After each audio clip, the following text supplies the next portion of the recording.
40. 39. Number 1. 39. 38. 37. 36. 35. 34. 33. 32. 31. 30. 29. 28. 27. 26. 25. 24. 23. 21. 20. 19. 18. 17. 16. 15. 14. 13. 12. 11. 10. 9. 8. 7. 6. 5. 4. 3.5. 3. 2. 1. Hey, Rocky, you want to see me pull a show out of my hat? Nothing up my sleeve. Presto!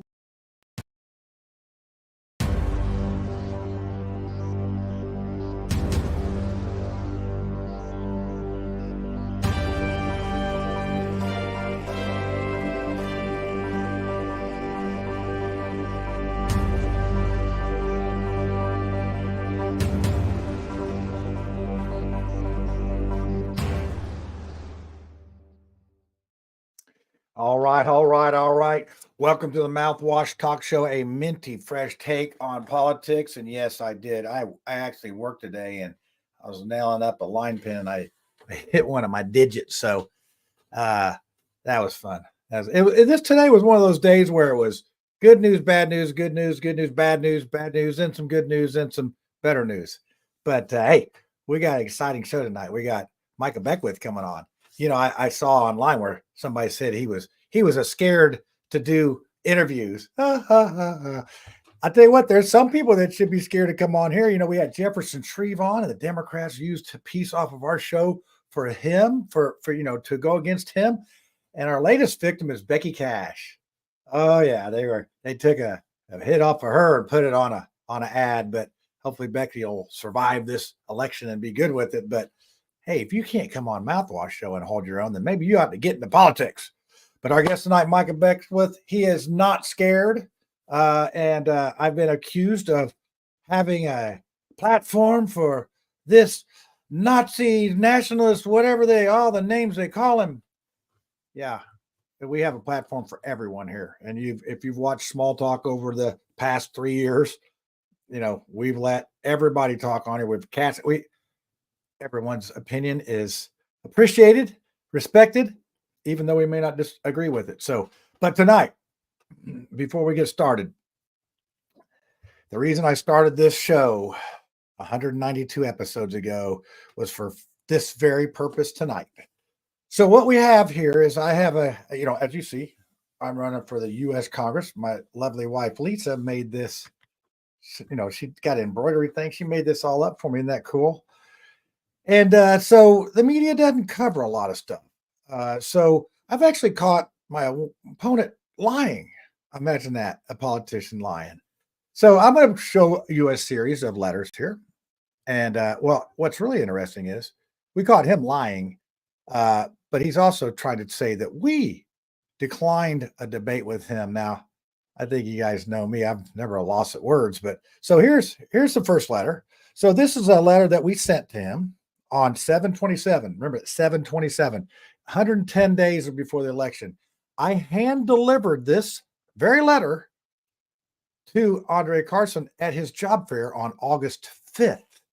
He agreed that he would do a virtual debate. I said, okay, let's do it. I'd rather do it in person, but let's do it. So let's go to the next thing. So we tried to get him to go on this. So this was the next one here. This is October 11th. This is after Spiro had sent many from requests just to get an answer. No answer. Every day he just kept sending their things. So finally, after several offers to debate without a response, they declined. They said, apparently we can't be civil, thoughtful, balanced, all that. Come on, everybody. You've seen me on here for 192 episodes. I like to think I'm pretty civil and balanced and all that good stuff. But so then, we have this. There's more evidence. There's more evidence here. So this is Abdul. Abdul, he has State House happenings and different things, and he's going to try to get in the game here, try to broker a deal. So he sends this out to us on it, October 7th. Still plenty of time to do something. And here's this thing he tells us about the debate. This is all the stuff we're going to have. And then he's like, hey, if you let's get the details, get with us. I'm like, yes, you can see. He sent it at 5 something in the morning. This is on Sunday morning. I'm there at 7:36. Yes, early voting starts tomorrow. Blah, I want to do it. Let's go. Let's get it. Now, I wish I could have screenshotted this message down here at the bottom. It says, Andre unsent a message. So I don't know what it said, but he unsent it. So then we have this. So I wait as patiently as someone with ADHD could wait 4 days. I said, this debate going to happen. I'm looking forward to it. To be clear, I've never refused to debate you, Andre, anytime, anywhere. And then we went on his town hall on that Thursday of that week. And he basically lied and said that he's given us plenty of options. Then you can go to my Facebook page and you can see all that lying that he was doing on there. And then we decided, we'll pick a date for you. If you can't pick a date, we'll do that. Oh, and then we didn't do it. Well, this is it. This is the one that put me over the edge today. This is the one. It's like, okay, today at 4:18, we responded to your team's request by extending an offer for a virtual debate. Never happened. Never extended anything. And we've asked, Spiro's been asking for proof of this. So it's an email, anything. Anything, something written on a napkin, something. Oh, but it's our fault. We're shifty. We've shifted our position and now their schedule is all set and everything. And I'm like, well, he's certainly in now campaigning. So I'm pretty sure he's got time to do this. And I think we all know the real reason he's not going to debate me, but we'll see. And I said this was silly to begin with. I mean, I think sort of debate's interesting. I'd rather do like a town hall or maybe have a mouthwash show. He could be on there. Lucy could run the thing, or Tiffany or Brad even. We'll even let the newest library director up in the Monroe Alexandria Library. I mean, I was just so disappointed the last week. We did not get to have our show with Brad's big news. So I'm bringing Brad on right now. I hope he's ready. I hope he's ready. Brad, you are the man of the hour. Mr. Do we salute the library guy or how does that work? Thanks. No, just you can go. Oh, yeah, that's right. I am not a library guy. You probably already knew that. It's been pretty nice so far. So and thank you to everybody who said congrats and stuff. So we're just, people that come on our show are successful. That you think about it. Tiffany comes on, she gets elected to the thing. You come on and you're moved up to the top of the heap of the library thing. The top of the book pyramid. I don't know how you librarians. I led with that on my resume too. Analyst on Mouthwash. Hey, someday you never know. So I'm going to go ahead and bring Lucy on. Lucy, what's happening? Let's go to this format here. There we go. I like that better. So put you guys where you belong. There. I'm just busy. I'm so happy that you just bring me on at the last minute because I have zero time to prepare. I'm just running from place to place, trying to get my kid, supported so she can make the basketball team. And, when we do dental appointments, it's 3 and 4 kids at a time. Literally, I've got 3 of them tomorrow morning. So I'm just happy that you put up with me and let me come in. Oh, no, I think people should laugh about our show preparation. It is literally, we're getting to the point now where it's 8:59 and it's like we get on, we say, hey, how you doing? And then I click the button. So, but that's what I love about this group. We're ready to go. And, you can't get much more organic than that. Now I see Tiffany's got her camera off. So I don't know if she's going to be if she fell in the hallway. Probably still putting on the lipstick. Yeah, she was actually the first one on. She got on at 8:57. So she was way early. Impressive. That was early. Yeah. Yep. So, hey, we got Micah Beckwith, and I know Brad, you got some questions, don't you? Now that you're library director, I'm sure your questioning is just up to snuff and everything, right? I think Brad's going to revoke Micah's statewide library card because if he doesn't allow other people to read books, then he doesn't have access. Is that something that he gets? Well, I'm sure he does because there's always the plaque. And in fact, that would be a great opportunity for you to share with people some of the benefits of a plaque card. That's how I checked books out at Hamilton East. Was I got a plaque card and I Except got the one. books that Micah took off the shelf? You probably couldn't check No, those I out, just right? wanted You to could be able check those because out. it was funny when I started speaking at those meetings. I really think Tiffany was the one who knew that I wasn't from Hamilton County, and I didn't have a library card there. So I really feel like I needed to get one in order to kind of cement my opinion. So Yeah, you did. And that's how we met, everybody. If anybody wants to know, that's how I met Brad. And I thought he was one of the level-headed people up there asking questions. And I made the mistake of calling it a mob and all. It just was so much fun. I wish we could relive it, but we don't have time. it was exciting. It was exciting times for all of us. It was back in the summer of 2023 or something like that. I don't know. But well, hey, I'm going to go ahead and bring our guest on. We don't have any like segues or anything. I could do this conspiracy files, but that's probably not appropriate. So let's go ahead and bring Micah on here and see what's up. Micah Beckwith, what's happening? What's going on? How you guys doing? We're doing good. Look at you and your professionalism. I now, all know. of a I sudden. was like, what happened? Like, he's got this, like, is that a Rhodes microphone? He's I've too always good for I've this always stuff. had it. I just, I let my hair down when I come on with you guys, so I usually don't, pull out the microphone but Well, tonight is special, so Yeah, well, be careful. You will be on a hit piece after this, so I'm don't worry. sure. I mean, we are not doing the conspiracy theory. Put it tonight. on my tab. If the Indy Star doesn't like me, I'm just doing something right. That's how I see it. So Well, I don't want to make them mad. They're getting ready to do my article. So, but quick story. I actually the reporter called me, wanted to do a phone interview. Micah, I don't know about you, but I don't like doing phone. I like to see him. I like to see him eye to eye. So we met over there at the Fletcher Place coffee shop and had a nice hour and a half conversation. He took a lot of notes. Well, he got resigned a couple Mondays ago. You know what resigned is? That's where I think everybody knows. wait. They empowered his future. Yes. and Brad, I know you don't want to hear this, but They became unburdened. yeah, he by was the definitely. spin. I felt so bad for him. Now, Brad, you're not going to want to hear this, but a Democrat did him in. So he told someone in confidence a thing, and it went back to the thing, and and the next thing Democrats can be evil too. he's just as resigned. evil. Yeah, oh, they can be. I've seen a couple of them. So anyway, Three can keep a secret if two of them are dead.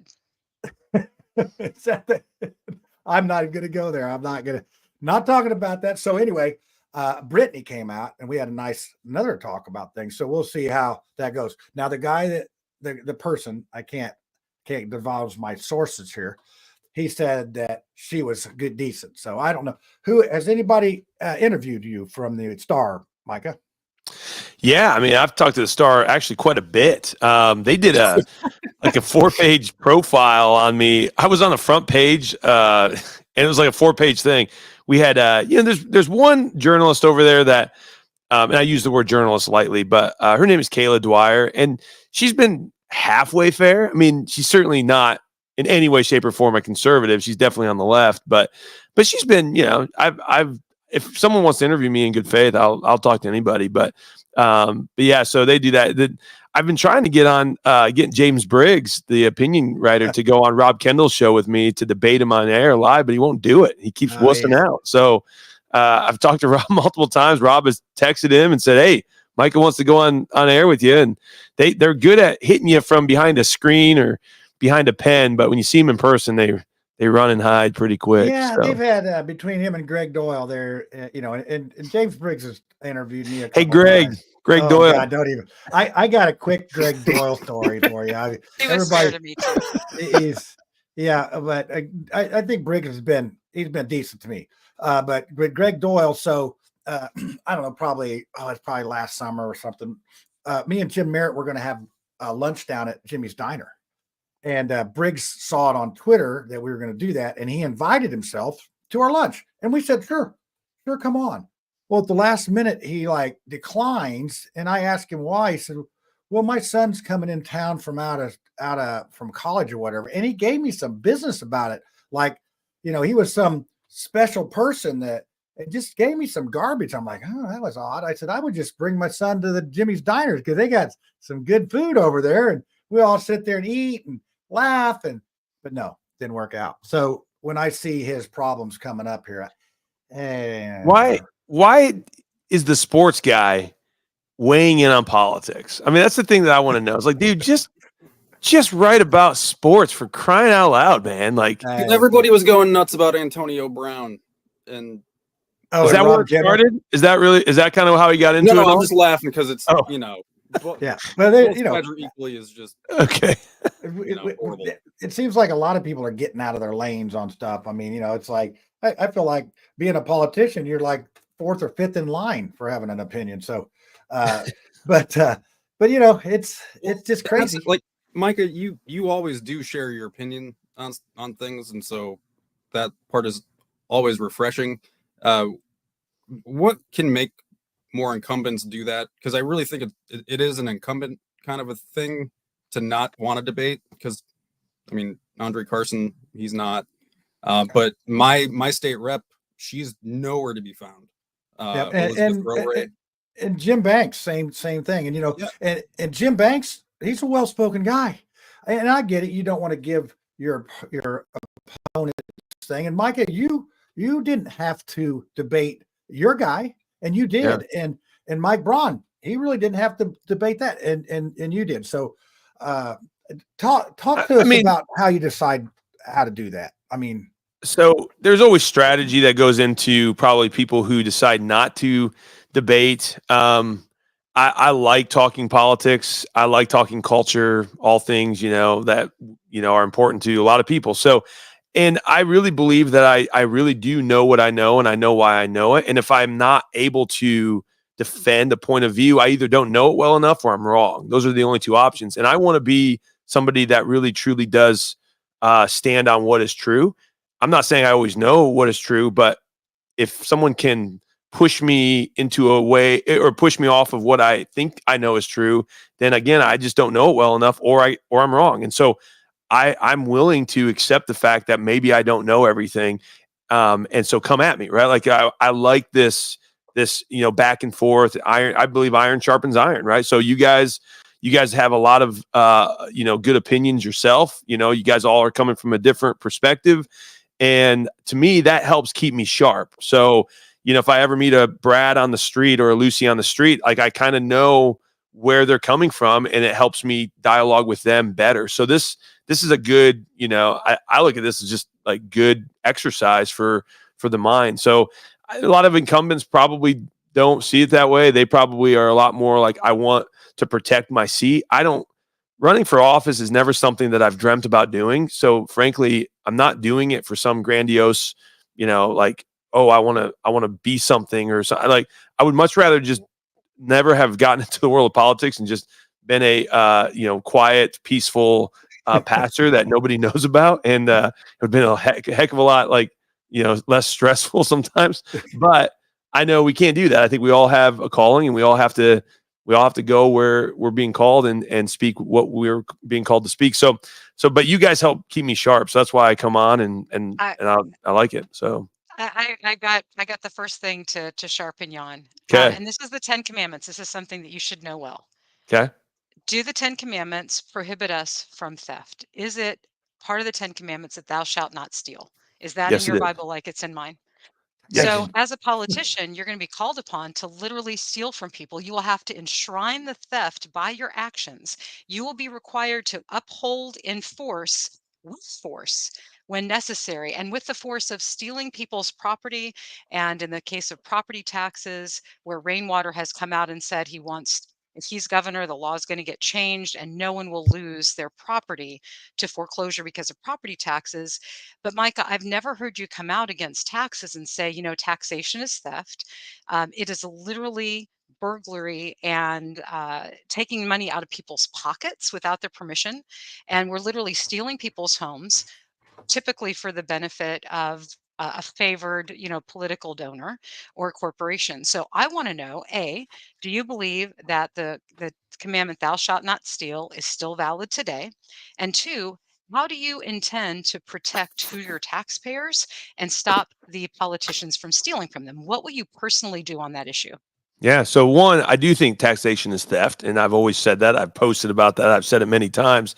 I think the 16th Amendment is the worst amendment of the Constitution, and it should be repealed. It created income tax, and it took the power of the Treasury and gave it to the IRS, and it was done under the progressive movement of the early 1900s to people like Woodrow Wilson, John Dewey, and FDR. And so we need to repeal that. I've called for that many times. I've been saying that at GOP dinners, Lincoln days. I'll do a history lesson and I'll say, what are the 2 worst amendments of the Constitution ever? And people will go, I don't know. And I'll say it's the 16th first and the 17th second. So get rid of both of those. I think property tax is unconstitutional. I've said that many times over. It's not really your property if you have to pay the government rent to stay there. And I do believe in the 10 commandments. And I do believe when God says thou shalt not steal, he means it. When I go into government, I'm going into government to try to right something that has been wrong. And so I understand that this is not a problem that was created overnight. It's not going to be a problem that we fix overnight. I've called for property taxes that we end property taxes.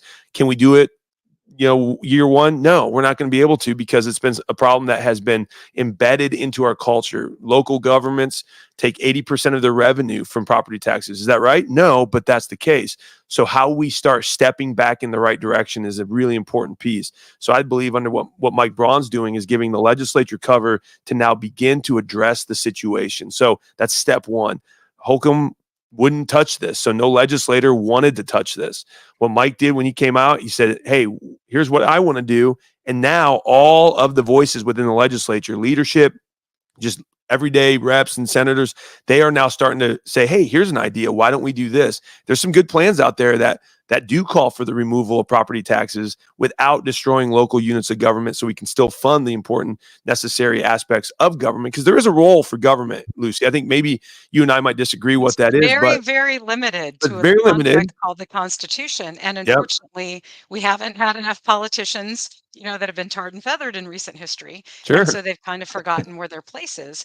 I've read on Braun's website, I mean, your running mate is saying, we're going to take property taxes back to, 2021 levels. Well, in 2021, people were still losing their homes to property taxes. They still couldn't afford them. It was still theft. So, it's sort of like Braun is saying, you know what, I'm going to give you all, I took your dollar, but I'm going to go ahead and give you 50 cents back so you feel good about it. But at no point have I seen anything from Braun that would indicate that he has the intention of removing property taxes entirely. And you mentioned that they're unconstitutional. Actually, in the state of Indiana, property taxes are constitutional. They were not until the Tea Party Republicans got together and enshrined them into our Constitution with an amendment, which was a huge mistake.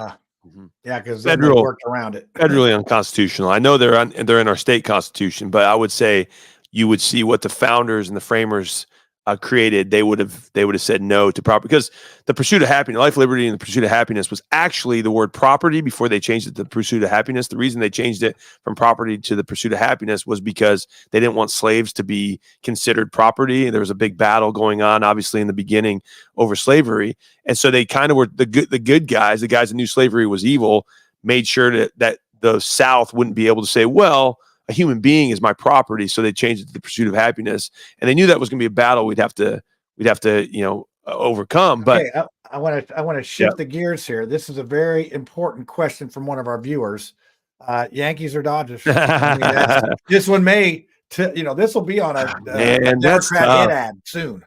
So here's the deal, Dorn. I grew up in Michigan. I'm a Tigers fan through and through, man. So I just don't like the Yankees or the Dodgers. And, the Dodgers is California. So obviously everything out of California is Marxist. So, Dodgers are probably Marxist. So, I'm kidding, Brad. I'm kidding. You can't hurt his feelings. He's a White Sox fan. They lost. They have been unburdened from any championships. Yeah, that's right. They have been unburdened from any championships. And the Yankees just, everybody hates the Yankees. So I just was like, well, I guess it's the thing to do. That's what we do. We hate the Yankees. So, back to the frying pan here. So I've been going to where Republicans don't go a lot, Mike. And I was at an event this weekend where I was the only Republican. Oh, wait, what did she say? I didn't hear it. What did she say? She said Republicans don't go to libraries. The libraries. Oh, yeah, whatever. Funny. That's funny. Boy, Lucy, I love you. You're the best. Anyway, I went to this event. This weekend. I was the only Democrat. I mean, see, they already got me. Well, here's the clip. There's the clip right there's there. The clip right there. They're gonna cut that out. And, John Schmidt. I'm the only Democrat. I'm the only. I did have somebody think I was ran. Never mind. Anyway, back to the story. I'm there and I listened to Jennifer McCormick come in and talk and Fadi Quadora and I listened to the steady thing and the only thing I heard, Micah, was Orange Man bad. Project 2025. Micah is dangerous. He's all this stuff, but I didn't hear one thing of what they really wanted to do. So, Micah, tell our viewers why you're not dangerous. Well, I'm not dangerous. I don't know. I mean, I have not changed my views for 25 years. 25 years ago, when I was in college, I was a normal, middle of the road kind of guy. Like I wasn't seen as extreme. I think it's interesting that the party that thinks boys can use girls' bathrooms is calling me dangerous and extreme. And so I just haven't changed. I think they've changed. I think they've gone off the cliff of stupid. And so I just call them on it. And I say, hey, you guys are dumb. And I'm not going to let you get away with pushing things that are dumb into our society because it's bad for everybody. So I just call them on it. I might be considered dangerous to their ideology, but their ideology is pretty stupid. Let's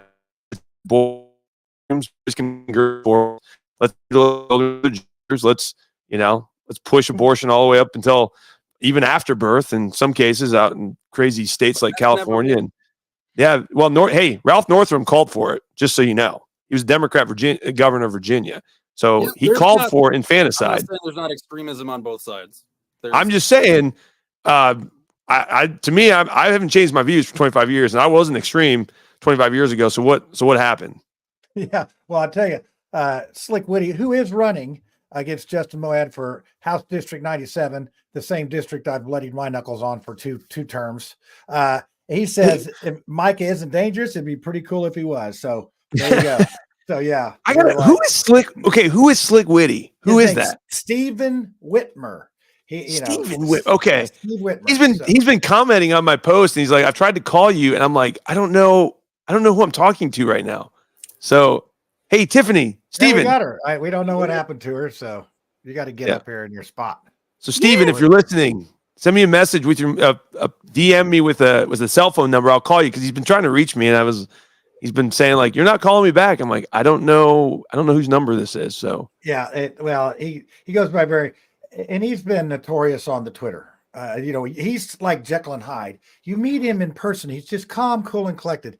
He gets on Twitter and Katie bar the door that we're going to have. Never mind. We've had Capitol Police. I got blocked recently on Twitter, John. By who? By who? Whom? Like one of the people in the panel right now, like are in the boxes. One of blocked. Who? Wait, did I block you? Micah. Yeah. Well, I didn't block it you wasn't from my me. site. Did you block his library card? A joke. I think I made it wasn't me, but it's probably my team because maybe you weren't being nice, Brad. No, Brad, what's your name on the Twitter? It was about the ad. Brad, who are you on Twitter? I'm Brad Sawinski. You're not. I don't do names. Sorry, I didn't mean to do that. Was it about the rainwater? Was it about the rainwater postcard ad? Because we've already got people in the comments section that want to talk about that. Yeah, let's talk about that. Micah, who makes these decisions to run these things? I mean, I know it's not your decision-making process. The rainwater ad was state party. So, I mean, I didn't know about it until moments before they were going to put it out. So it was about just a few hours. They kind of said, "Hey, here's what's coming." And I respect Don. There was a lot of things that Don did in 2020 that I really appreciate because he held Republicans' feet to the fire. I got kicked out of the Republican Party in 2021 for calling out Republicans' nonsense during the lockdowns too. So the Hamilton County Republican Party removed me from my vice PC position and said I'm not welcome in the party. Well, I didn't go away, so not a boo boo. Here I am, and so, but all that to say, Don kept punching Mike Braun. And listen, say what you will about Mike. Mike is not Eric Holcomb. I've seen a lot of things come out of what Mike's just team and the way he's leading his team, and it's going to be good for our state and give him a chance. That's what my argument is. He's not Eric.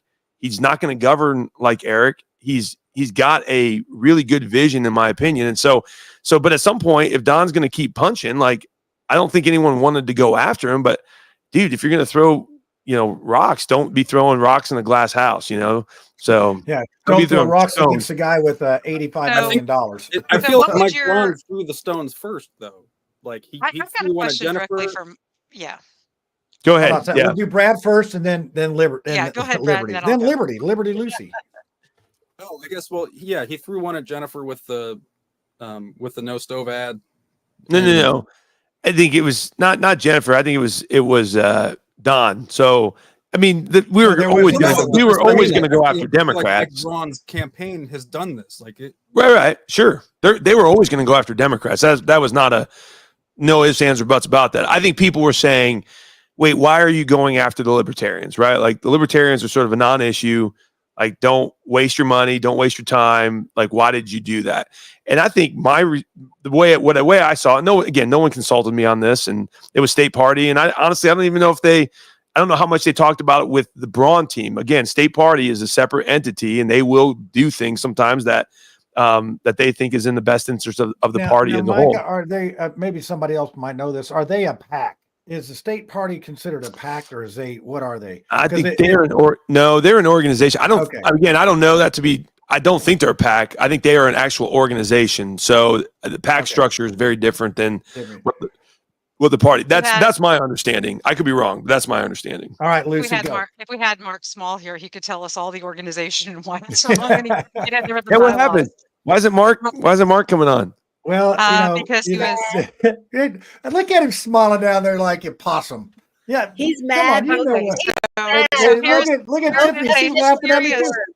I have a serious question, Micah, because you did. I want to tell you, like, this is honest, like, no sarcasm. I really appreciate how you worked so hard for that. Like, over a year, you did all the organizing. You went precinct by precinct. You got your allies. You came out like you were the dark horse in the race. Nobody expected it, and that was really exciting for me as a libertarian to see. But it seems like there's been a lot of criticism against Don Rainwater for having economic problems in a country where in 1913, what was worth $1 is now worth 2 cents now. So obviously the deck is stacked against us.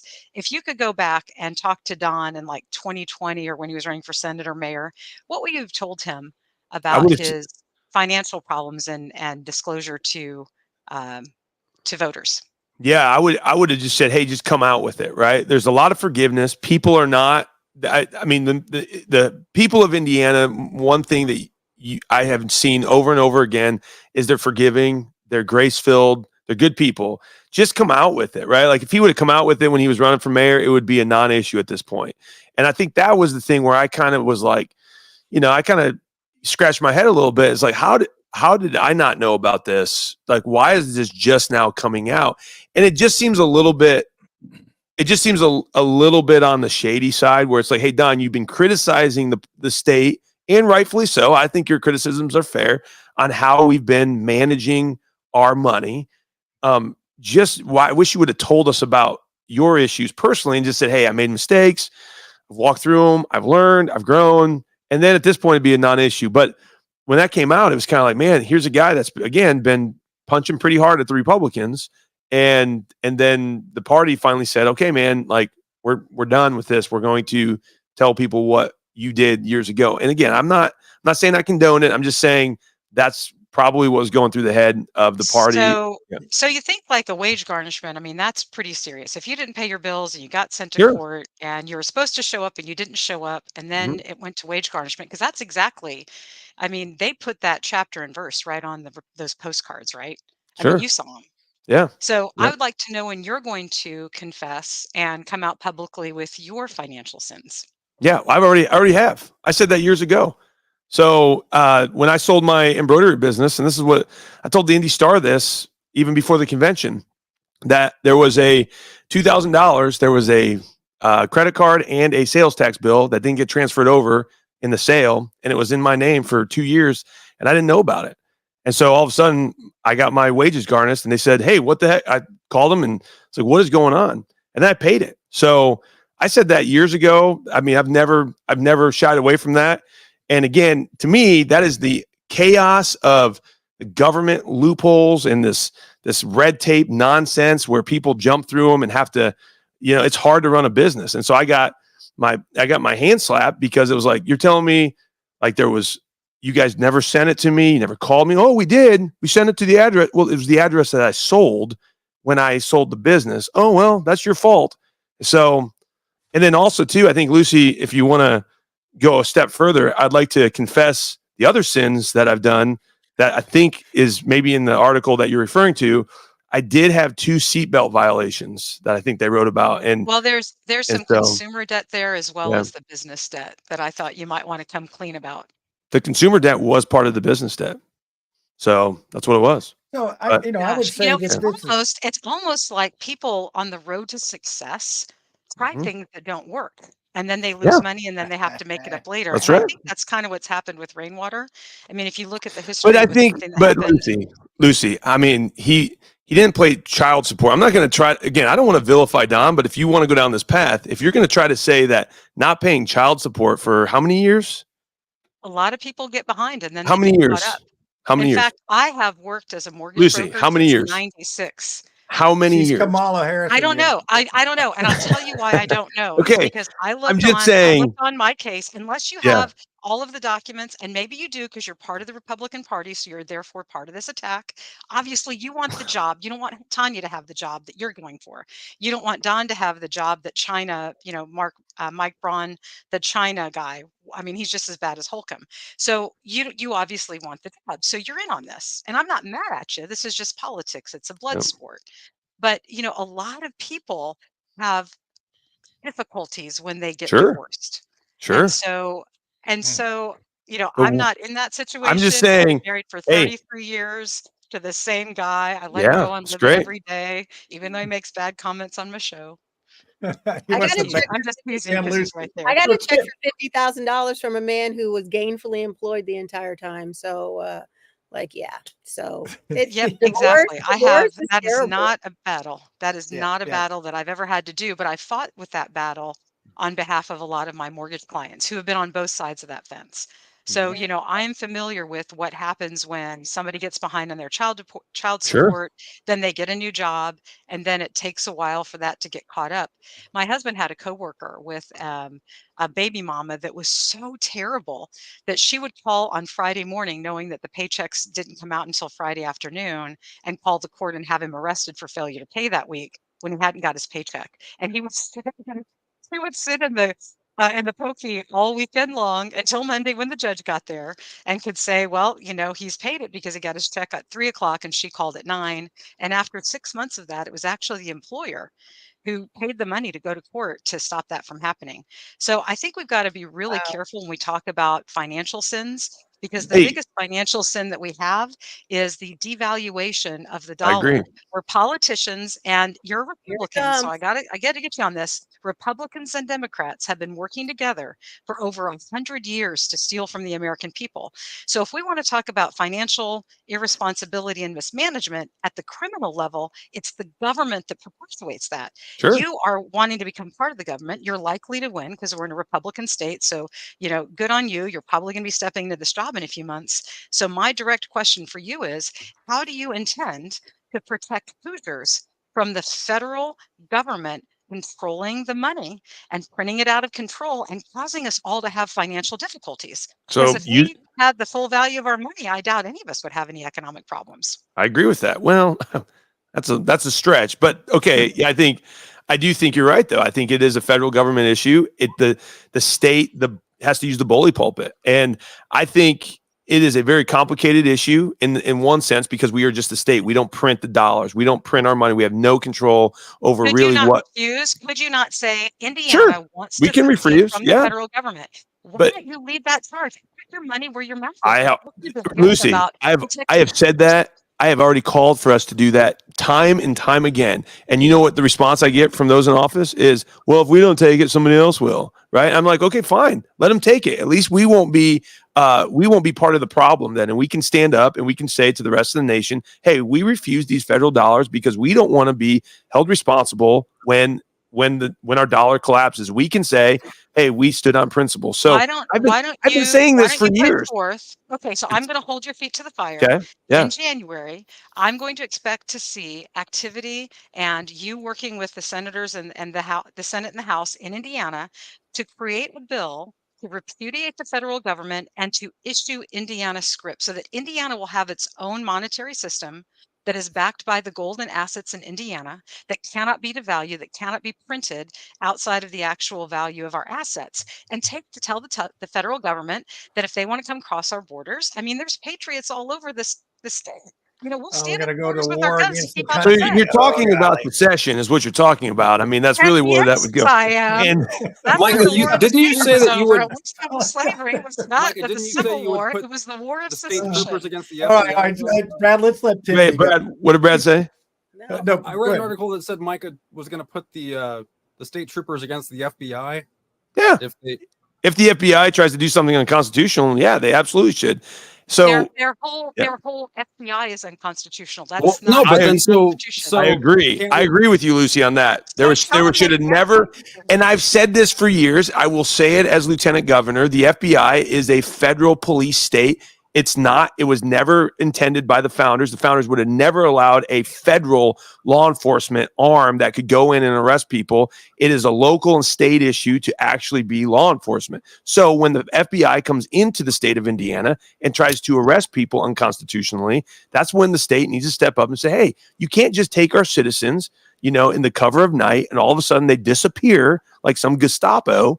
Like if you're in state leadership, what's that? Hold on, yes, everybody. it is. Hold on. I got to go. The want to FBI believe is. you. The I FBI so is want I've said this for years, Lucy. And listen, I've said this for years. That's why I respect you.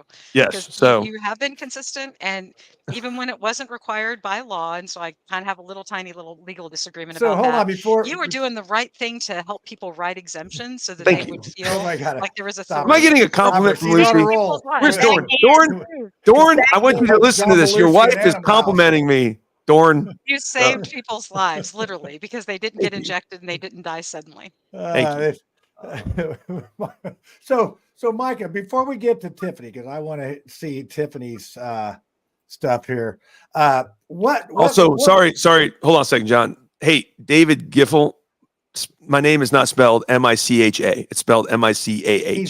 So it reminds me of the joke about. No, I'm not going to say it. So sorry. Go ahead, John. Go ahead. I love David. David's a friend of mine. I just had to give him a hard time. He is a good guy. I like David too. So tell us. So you're here on the Mouthwash Talk Show live at 9:43. So walk us through a day that you had a day. I know you're still a pastor. You're like me. I smashed my finger today working. So we actually have jobs. Brad got a paper cut. Oh dang! Lucy. I don't have to touch paper anymore. He tells people to touch paper. Tiffany, he's not the lowly paper guy. Well, Brad got. I'm sorry, I'm late, but Brad got a promotion. Yay! Oh, I heard all about. He's got some sort of gold card that gets him into like libraries in other countries or something. He's got a golden ticket. He's got a golden ticket. So, Micah, quit dodging the question here. I asked you a question about. I haven't heard a question. You're talking about, Brad and Tiffany. No, so blink twice, Lucy. Because we can't say that because then we'll get caught about that. But anyway, that was for Cassie, because the only thing that medical professionals have shown themselves to be super adept at is harming people. Yeah. End of story. Where is Cassie? She's in the comments. Okay. Yeah, all right. So she's singing can't her praises. I don't know. I don't know what's wrong. You have to open up like a Those meds are stable. That's what's so up. the question is, run us through a day. What did you do today? Like I said, we have jobs and things of other things. Yeah. So today, Tuesdays are our staff meetings at the church. So from 9 to to noon, we basically had our central staff meeting. So we have 4 campuses. So this is where all the campus, like central staff, comes together. So leadership of the campuses and then our central team will come together. And then we always go to lunch as a central team afterwards and just camaraderie. And so anyone who's if they have a birthday or anniversary, we always take them out for lunch. And then what we do is we do like a birthday blessing. So like my brother's birthday is tomorrow, so he's on staff, and so we took him out. So and we just go around and say, hey, listen, this is what we appreciate about you. This is why we're thankful for you. And then I came back and let's see, what did I do? Then I had a meeting with a member of the church. He was just kind of going through a life situation and needed some counseling. And then Nathan and I recorded a segment of Jesus, Sex, and Politics. It's pretty edgy. I'm kind of like, do I air it before the election or do I air it after the election? So we'll see about that. But so Micah, we have a line in the sand. Do I let Brad listen to it first, and then, or do I? Is it going in the teen section or the adult section? That's a good question. We might have to create a section. We'll get a lawyer. Like we'll hire a lawyer that Brad will make us hire a lawyer. As it's constitutional. That's So. And then so that was the day. That was my work day. So the work day ended probably for me about 5:30, and then I ran home real quick. I shaved. And then I had to run to a fundraiser actually in Hamilton County for the campaign. So I was just at that. That was great. I had a great time. It was an amazing fundraiser. And a lot of people just came out in support. And then I came back to the church and jumped on my computer, and here I am. So, yeah, the days seem to just go by quickly when we have this much going on. Well, Micah, have they tried to like get you to tone things down, or have you been talked to? No. They probably. Well, hey, wait a second. I mean, Mike Braun said you need a check valve. What's that mean? A check valve? That's what he said. He goes, Mike needs a check valve. I think he always compliments on my energy. So anytime we're speaking together, he's like, man, like my running mate needs a little more energy. No, they. Listen, the Braun team has been super gracious. They've been very welcoming. They have not really tried to put their thumb on me or our team. They're very, very much like, hey, Micah was picked by the delegates. We believe in the process. I think what they're seeing outside the bubble, outside the Indianapolis loop, when you go out, I mean, people are loving the ticket. The grassroots, the Republicans are excited for it. They're saying, man, we've got some energy now. The establishment, quote unquote, I'll use that, loves the experience of a business guy like Mike Braun. So the Republican Party is really coming together. And so I think they're seeing the value in that. And the convention was the convention. I think obviously they picked Julie, and I think Julie's a great conservative representative. I actually was very glad that we had a convention where Mike picked somebody else and we could give the delegates a choice. That was the whole point of what I did, why I did it, was to give the office back to the people. And if there wouldn't have been, if Mike would have just picked me, I would have said, no, like, don't pick somebody else, because even if you would have picked me, that meant the delegates would not have a choice. So I was very thankful for the way it played out. And I think it's working well. And I've been really encouraged what I'm seeing. So. Well, what about cool. the Jim Bob memo, though? I think you need to bring that bus tour up to Meridian Kessler and look at all the Micah signs that are up there. Hold on. I got a question. I got one here. Hold on. Chad Drusler wants to ask this one. And Chaz is a guy that I've worked with. I've done some masonry work. He works for S&B. Maybe you don't want to tell that, but he's in build shopping centers and things. So, but he's got this. Does Lieutenant Governor still head the Governor's Council for People with Disabilities? I don't think they head it. I think they sit on the board. It is last time I checked. The lieutenant governor, especially, and Suzanne Crouch is our current lieutenant governor. She very much cares for the community, the people with disabilities, disability community, and then the mental health community. And so she's very much involved in both of those arenas. I think she has led the initiative on mental health. I think she sits on the board with people, helping people with disabilities. So last time I checked, that's how it was. Now, a lot of those things can change from administration to administration. So I would be very happy, and I would love to sit on that board and even head up the initiative to help the communities of both mental health and people with disabilities. As a pastor, that's near and dear to my heart in both those worlds. So But yeah, that's a good question. Yep. Well, Perhaps if we chat. stopped poisoning people with vaccines, we could I- create less people with Hey, special I got needs I and got a agree. question about the we stop vaccine thing. poisoning them. I would agree. say I that. can ask a question. Hello, I'm Yes, being Tiffany. Tiffany, jump in Tiffany's got a here. question. Thank you. It's my Oprah moment. I've got 3 or 4. And you get a question, and you get a question, and you get a I question. know, right? This and is you get a straight question. from the initial like Trump Biden debate. So, Micah, how are you polling with the blacks? I honestly don't know. I mean, that's a good question. I have not seen the poll numbers broken down into those categories. I can tell you sort of, internal polls are showing us with a good lead, but I don't. That's a good question, Tiffany. Can I do this? Can I ask you a question? Because I was asked this up in Lake County. The blacks. So, Well, no, I was up in Lake County. And somebody asked. They were at the event we were at. It was a black guy. He had his daughter there. Really good guy. Also had a great conversation with him. But he said, "What are you doing? What are your plans to reach out to the minority community, the black community, inner city communities?" And I would love to hear what you think, being someone in that minority community. What can the Republican Party do to message better or to reach out better? Because he told me, and I agree with him, he said, listen, most of that community is pretty conservative. When you actually talk about the issues, they're pretty conservative. So what can we do better? So I've been waiting to say this, but I grew up in a middle-class family. Tiffany, you're Man. living with all the rich white people. I don't There know it why is. Micah asked you that No, question. but I You think don't vote for Micah, Biden, you ain't black, so you must Right, not be black right. because you didn't You're not vote. voting for Joe Biden. but Micah, this is Hey, what y'all. I think it is just really a conversation. So even with the Fishers GOP Club, we have picked up some diversity. We picked up some Latinos and some Indian folks. And the thing is that people want to be asked and they want to be included and they want to be heard.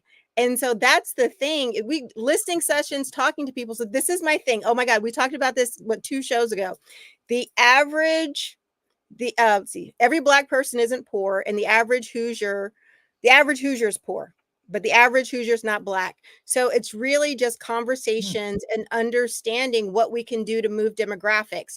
The lady who sits in the governor's diversity office, she has data county by county about where impoverished people are. And what we need to do is understand the issues in those communities. If it's single parent households, if it's lack of after school programs, if it's job skills, whatever it is, and craft legislation that gets to those things. And I'm telling you, you should have been on our last show. We talked about it. If it's mentoring, can we have a statewide tax credit for men who do Big Brother, Big Sisters? Can we give them a $2,000 tax credit so that they can be involved and help that younger generation of people? Whenever shit goes sideways, we always blame single moms. You're not watching your kids. You don't care about your kids. Your kids are crazy. They're feral. And what can we do to support moms who are by themselves trying to raise kids so that they can get to the next level? I am your person. Oh my gosh. Our whole I was actually leaning to more making Brad that person, but after you said that, that's a great thing. I think you are the person now that you said that. So. He's the big director. He needs $4,000 tax credit. I would love, because that's the thing, is that whatever we do in Indiana that helps poor families, helps so many Hoosiers. We can't be just black focused, because there are some things that are culturally different. But if we want to help that demographic of Hoosiers, we've got to look really, really broad so that we can help them. So I love it. I think it's great. It's almost like diversity is important. It depends, Brad. Diversity is so many different things. It's black, it's white, it's socioeconomic, it's what church you go to. It is XYZ, double A, double B. There's so many different axes to diversity. It's not just black, white.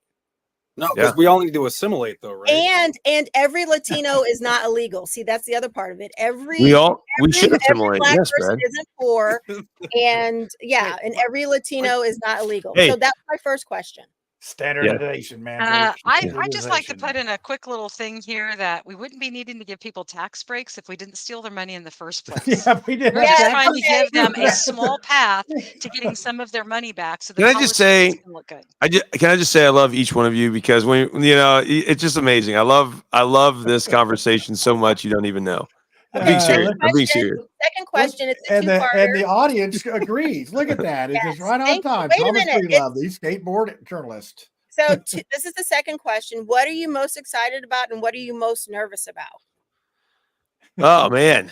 I think most excited about, I'm excited to be in a place where I can actually use that office to influence, to help protect people, to help defend people, to, I noticed, going back to what Lucy said, during 2020, I did everything I could to help people not lose their jobs, not get kicked out of school, not get court-martialed in the military. And I was just a pastor. Man, I would have loved to have been in a place of influence in government where I could have punched the government back in the teeth for the people. And that really frustrated me that I couldn't, but I did everything I could outside the walls of government. Now I'm excited that I'll be inside the walls of government because I want to protect the people from overbearing government. So I'm going in, I feel like Ron Swanson a little bit. I'm going into the belly of the beast so I can destroy the beast from within. So and I say that in out of jest, but really like the beast has gotten big. And it's oppressed people. It's hurting people. It's not doing what it was designed to do because we let it grow way out of control. And so we got to have people who put shout out to skateboard journalists in Indianapolis. Okay, I have no idea what that is, but okay. That's Thomas Breedlove. He just told okay. Oh, Thomas. All right. Okay. That one, yeah, right there. Look at that. Yeah. So that's what I'm excited about. What I'm nervous about is yeah, I don't know if I really am nervous. I know I have a lot to learn, right? Like I don't claim to. You can claim you know it all.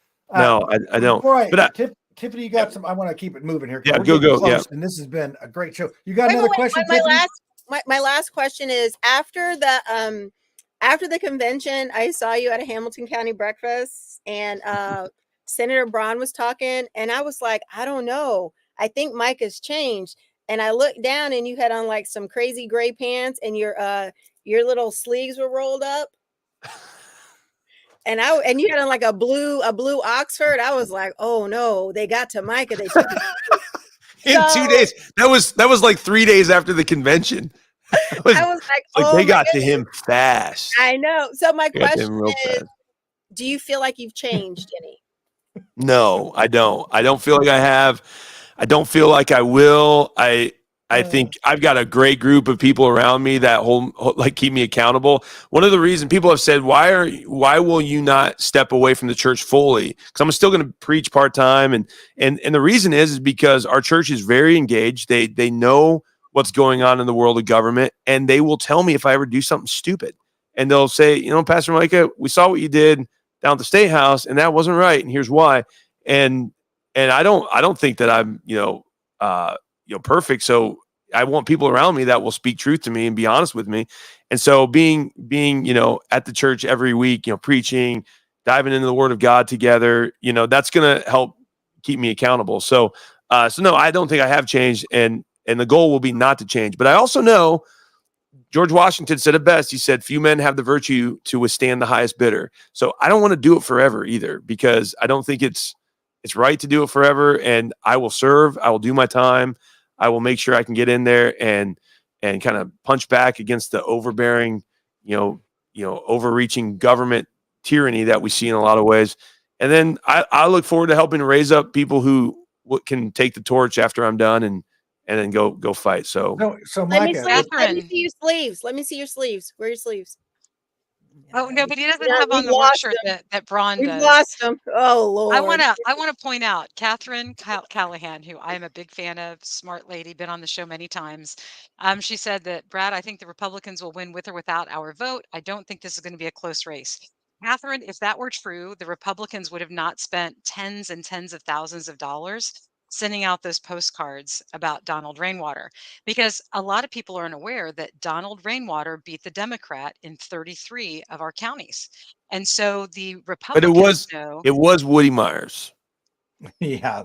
I mean, Yeah, he couldn't walk. I Well, saw it him is go Mike in. Braun. He could It not. is, you know, mean, it is Jennifer I Nichols. raised more It is money in Mike my Braun. congressional race as a youth pastor than Woody Myers raised in his gubernatorial race. So, Yeah. Well, he Yeah, was they just gave up. the sacrificial lamb that Yeah, year. But Donald exactly. Rainwater has a lot of he has a lot of it was, support. but Lucy, I'm going to You know, push back on you. they're marketers. They want a return on investment. The Republican Party demands a return on that investment.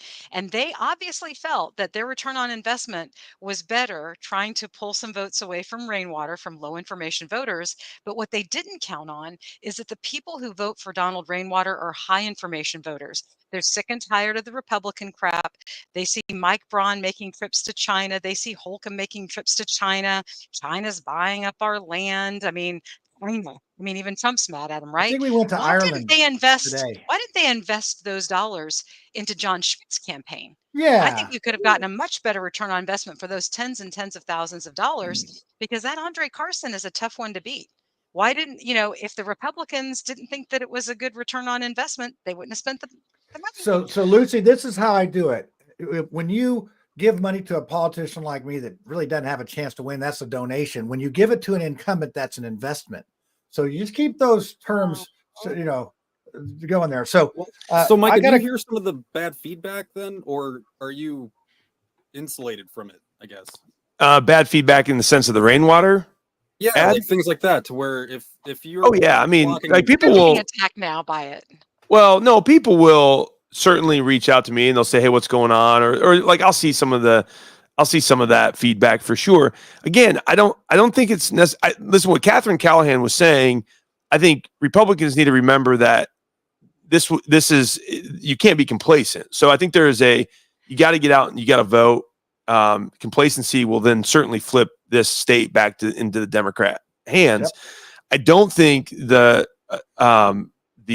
mailer on Rainwater was out of desperation, like we somehow need those Rainwater votes back. I really think it was, this guy keeps punching us and we're really kind of tired of it, and so we're gonna let people know what it is that is in his past. And again, I'm not saying I condoned it. I'm just saying I think that's really what it is.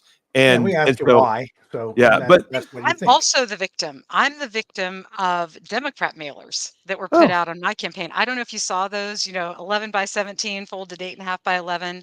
But when I ran against Mike Braun, and this was absolutely accurate. They compared me to Mike Braun and they said, Lucy has never raised taxes or voted to raise taxes on any Hoosier. That was absolutely true. But yet Mike Braun has proven, we want to talk about, well, we've got to judge Rainwater on his fiscal responsibility based on his personal purse. But what we have to judge Mike Braun on is his public purse. See, every time Mike Braun got the chance, he voted to take money away from you. He voted to take money away from Hoosiers who work hard every day because, man, he's like loaded. What's he got? A $90 million net worth? You think who cares about what property taxes are? I mean, half of his buddies are probably so excited when those property tax records come out and they can go sweep up those properties from people who have paid off or nearly paid off properties, and they can walk away with a very, very good piece of property for a song. The fact of the matter is Mike Braun's record shows us that at every opportunity he had, he voted to take money from your pocket. If you're a Hoosier and you're a voter So- and you're a taxpayer, Mike Braun voted to do that. And he lied about his connections to China. This was fully exposed in 2018 when he was running against me, when he claimed that he didn't use anybody offshore for his parts. But the journalists exposed that his brand, Promax, stamped right on it, was made in China. That was one of my criticisms of Holcomb, is that he's constantly going to China. He's constantly looking for money from foreign aid. Well, So- what has Mike Braun built his multi-million dollar, almost $100 million business on? China. So do you think Donald Rainwater can actually win, Lucy? Yes, I can, but it has to be, there are certain things that have to happen. You see, he's not playing on a level playing field. You and the Democrats, the Republicans and the Democrats, and I'm talking to all y'all here in front of me on this screen right now. Every single one of you has elected to be part of a system that systemically oppresses people and steals from So people. what? But I hear you say that, and I hear you say that, and it's such a. It is. I don't disagree with that necessarily, but you just like, what do you want to do? Like, see, this is where the What we wanna libertarians. do is we wanna I'm a take back libertarian at the heart in a lot of original. ways. Yeah. And this is what frustrates me about the libertarians. They have no solutions. There's really no Yeah, we solution. do. Oh, yeah, It's just we burn do. it all to the We ground, publish them. burn it all to Nope, the ground, and nope. So then your just we'll solution see is what to steal happens. from people? Your Republican solution But is to Micah, steal that's from the people, and cop that's out of better? voting for a third party. Is that like, oh well, Yeah. that third party's never going to win. No, but So I'm why saying would you vote for him? I'm saying the solutions they put forth, there aren't any. There's not any There are actual, like, solutions. how are we Okay, going I'm to a take libertarian. step I've been the one, vice step chair two, of the step state three? party. You're not. I How ran are you for gonna how are you Senate. gonna What's the work with a solution? Republican Ask me. legislature? How will Ask you me work with a now. Republican Ask legislature? me That is now. the key To right me, now. We've had a I will stop Republican them from fraud. supermajority. I will And expose them every time they take money from companies okay, that turn around and get government contracts, and we will stop the fraud. I'm okay. libertarian. Ask me for Can something. we? Ask me a hard question. Okay, I would like to know what you believe on taxing. Is it no taxing? Period. Like, where do we get money for roads?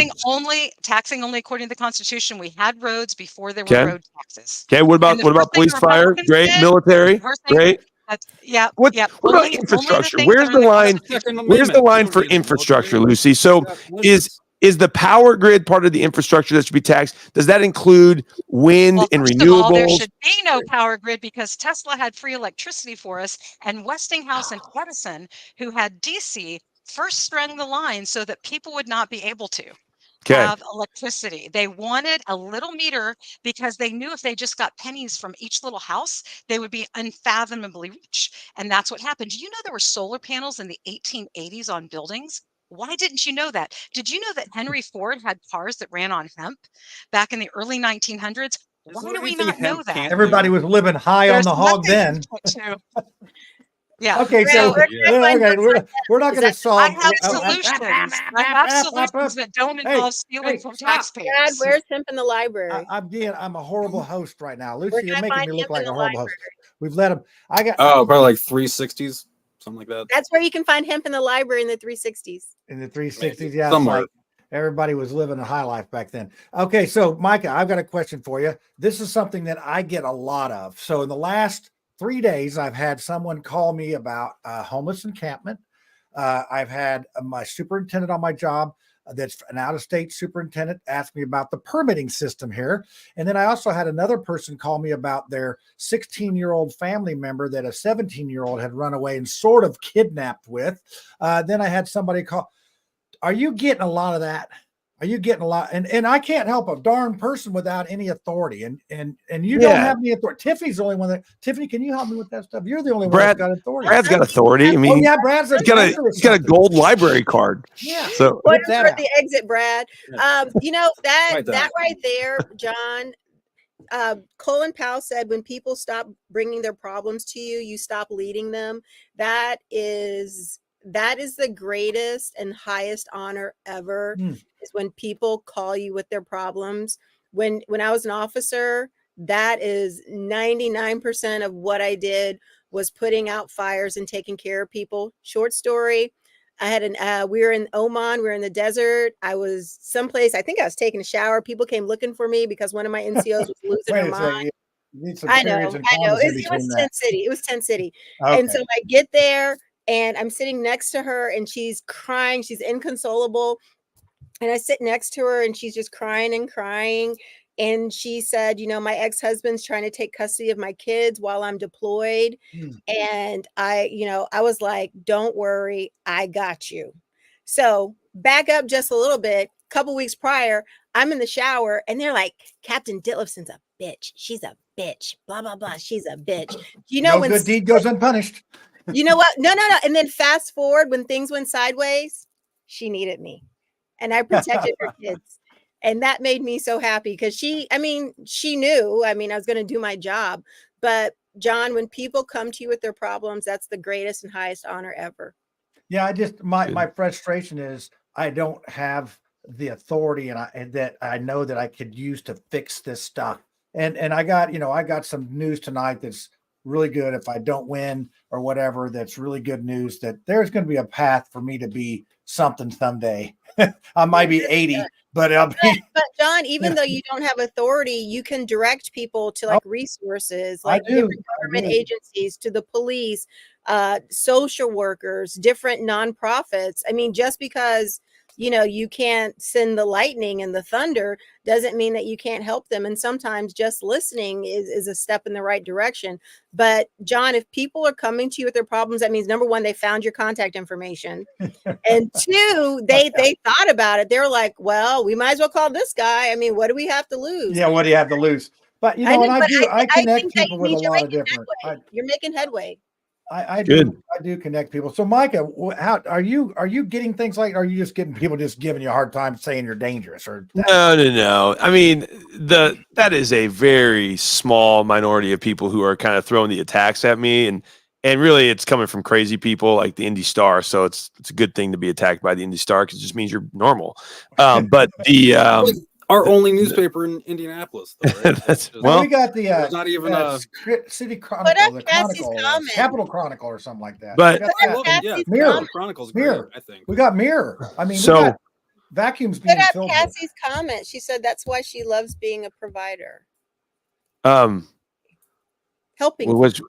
Helping people. Oh, gotcha. So I do think though people come with their problems, and to your point, Tiffany, I think that is spot on. I mean, that is a sign that people, they trust you enough to bring you into their life, and that's it's a shepherding thing. And again, I don't want to get preachy on you guys, but there's a role for people in government to kind of, you're a shepherd in some way, or even people who are running for office. You're running to be a shepherd. A shepherd takes care of the flock. They take care of the sheep. They understand how to go to war to defend the sheep. And in our system, when people come to you, they say, hey, I see you as someone that could help me. And I think that's probably where politicians and politics has gone off the rails. Is most of the time you get into politics, you stop seeing the sheep and you just start seeing other shepherds, and you just want to go hang out with shepherds, and you just want to go hang out with the other politicians. And it's all about your friends who are now, in power with you, and you forget looking at the people. I think as a pastor, I've learned that, where I'll give you a story, maybe the last one before I know you guys probably have to go. But yeah, I remember sitting in my office once. I was in youth ministry, and I was getting ready for Sunday services. I was planning the worship set, getting all the backing tracks and the lighting and all this stuff done. And this kid walked into my office that was in the youth group, and I was kind of annoyed. I was like, dude, I got to get some stuff done. But he was having problems at home, and he was just saying, hey, can I talk to you? And I actually really, it was not kind to me at all. I just kind of said, hey, can we pick this up another time? I got a lot of stuff I have to do. And he walked out respectfully. He was kind of like, yeah, we can do that. So he walked out. And boy, I tell you what, the Lord hit me with a ton of bricks, man. It was a butt kicking from heaven. That I remember I felt that God convicted me so hard in my spirit. He said, Micah, that kid needed you in that moment, and you were too busy about doing this work of the ministry that you forgot to actually be about the people.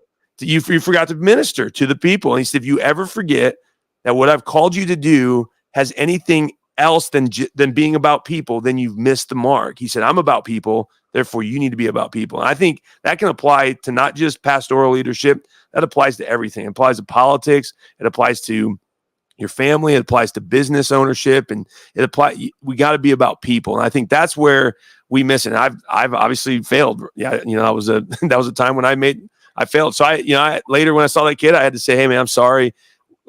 I shouldn't have kicked you out of my office or shooed you out of my office, but what's going on? And so it's just, I'll never forget that. Was probably 12 years ago now. And I still remember as clear as day. And so, and I just, we just got to remember we're not perfect. Hey, Micah, I sent you my little talk that I did at the church. Did you get a chance to watch it?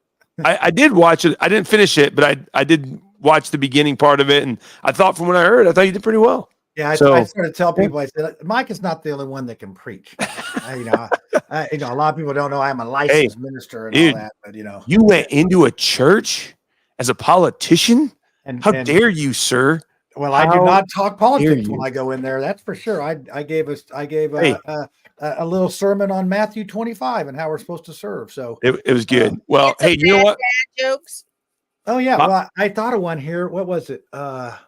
Oh man, it was a good one too. I missed it. But anyway. Damn. Oh wow. Yeah, that's what you guys. I start listening and I forget that I'm the guy in charge of the show. It's this bad. So it was something.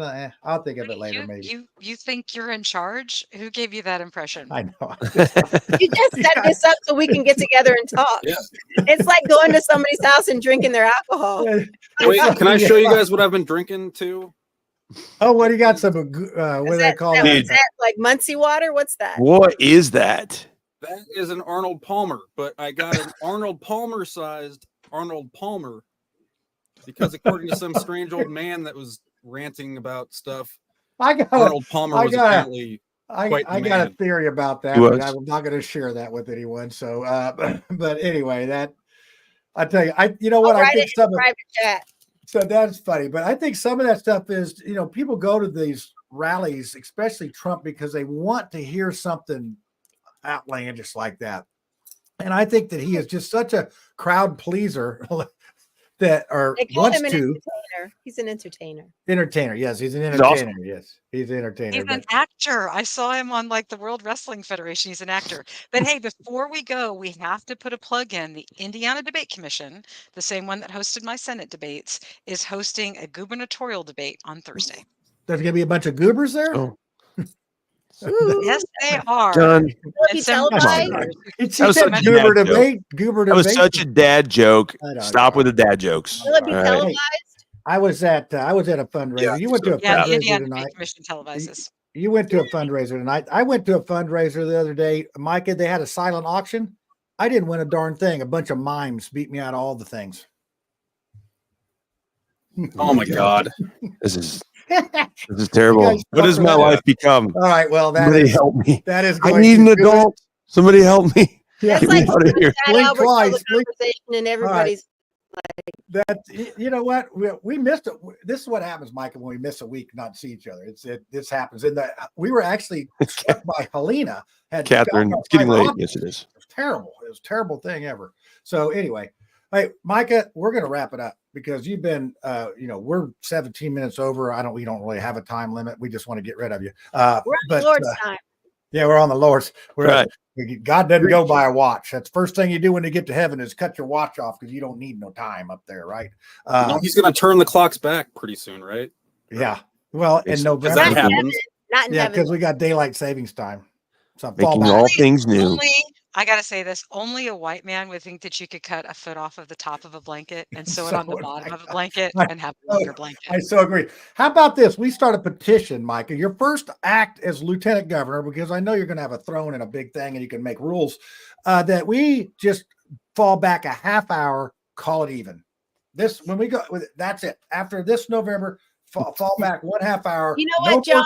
John, Hey, John, I you agree. take that I'm going to Congress. say this. I agree with Brad. I saw the look on his face, and I agree with that look. So I agree with Brad. Let it What be was the written. look? Let it be so. What was the Yeah, look? it was like a Confusion. Like, how the hell would that even work? John, Yeah. you take that to Congress and you let us know how that goes. Yeah, really. Yeah, Put that before the No. Supreme Court. Like, yeah, Indiana needs to fall back 30 minutes. yeah, 30 minutes. We're just going to do 30 minutes. Well, think about it. So it used to be Think fast about time. it. You're not going to let this go? No, I'm not. I'm just talking about how screwed this thing up is. So back in the day when we didn't do that, Southern, down by Cincinnati, they were on what we call fast time. We didn't change anything, but Southern Indiana went to Eastern, and then they went. So my sisters lived there, and so then when we went to daylight What the hell is savings fast time, What is fast well, time? it's because that would be not central. so Fast so time? yeah, well, it's like we didn't move our clocks, but my sister did, and they lived in Indiana. So it was a problem. We had to say, well, what time is it there? So, but I will anyway, so tell you- now we have the same problem in Chicago. They want to be on Central Time. I'm was sorry. where It's did too I late to used be to live in I used to live in Alabama and I was on Central Time. Central Time is so much better. Like They you do call that God's. That is God's time. It is. That- Oh my That's god. because Central the farmers me. need the Central Time. The cows can't be milked or what's. I guess that's called slow time. We didn't do conspiracy theory, but that could have been it. All right. That was it, All John. right, kids. That's you it. hit That's that it. nail. Mike has got a lot to do tomorrow. Souls to save, laws to write, whatever the hell he does all day. And Brad's government gotta to go. punch in the face, Lucy. That's what we got to do. Punch the government in the face. Hey, yeah, that's it. Let me He's get my got- he's glove got- out. Let's also Steve defund them. Carolla. I'm calling for all Hoosiers to stop paying taxes and Oh, to boy, stop here we go. supporting evil corporations. If you stop giving them your money, then we will they not will have solve. Lucy. If we do that, they won't have money for the library. Brad won't have a job, and you know how much this job pays.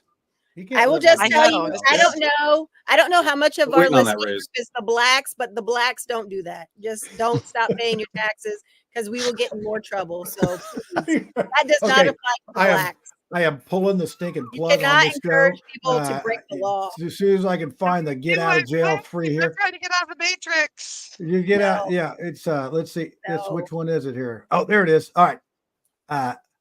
No, is that right? Okay. Hey, everybody say bye because I found the right button. Follow Bye. the white Yeah. rabbit. Vote. Yes. Well,